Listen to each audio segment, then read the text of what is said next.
Good morning tanan. Karon alas 10 sa buntag, pwede inita. Sumuni at diri gituklog gipaningot ang driver or tag-iyani kay natingala siya nga napalong na kalit ang reader 150 carb colored.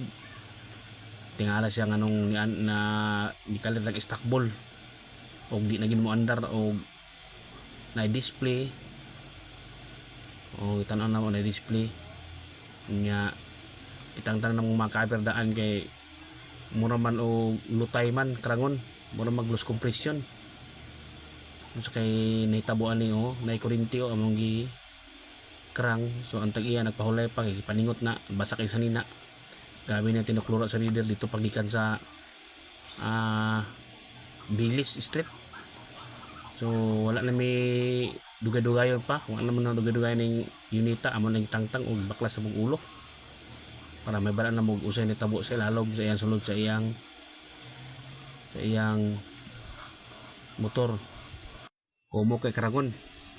So amo ning gibaklas ang ulo no gipangtangtan na mo ang mga camlob mga bracket o kanang mga kuan para may bala na mo unsay ni tabo sa iyang motor nganong naing-ani ni kalita kamatay.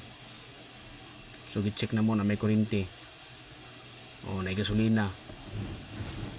So makita na mo ni karong unsay nitabuan ni sa iyang sulod murag diferensyado ni ang sulod ani mo nagpangtangtang na mo ang mga timing chain ani para may balaan na mo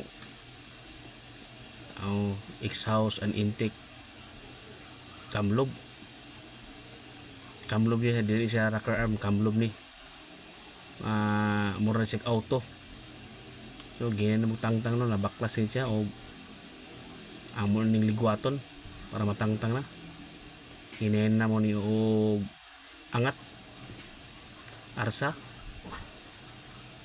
So nakita ginato nga murag itom ang iyang piston basta itong nga ni piston ni something anang maghungaw or dili gakasunog ang gasolina. So gitangtang namo ni Chip Roger Salinas pangtangtang namo ang iyang shim yung iyang ligid-lingnin na naman din mga steel plate ani nga ipangbutang ipang sapaw-sapaw. So nakita ginamo nga basa siya nakita niya among ibubog gasolina nakita ginamo siya nga gabasa hungaw gid siya mo nang di siya gandar. So hungaw siya sa bahin niya do kabuk ka exhaust valve mangungaw pati intig hungaw gyapon hungaw ang upat. So nabalan nila mo pag-ukap na mo pagtangtan na mo medyo bawg ang barbula kay ngano putol man yung spring day asang ka putol ani wala mo siya ma-deform mo deform na kayo wala na sa mitsura murag natunga siya. So mao rin yung problema niya ni nga motor. So gigaya na ang barbula nga bag-o do ka buok exhaust dayon babsel nga bag-o ang yang spring ang motor katong spring na bali wala na mo to gitaod og balik o gibaguhan pod para kondisyon siya og balik. Actually kaning motoran ni ang pagkuan na mo ani alas sa buntag pa naman gisugdan.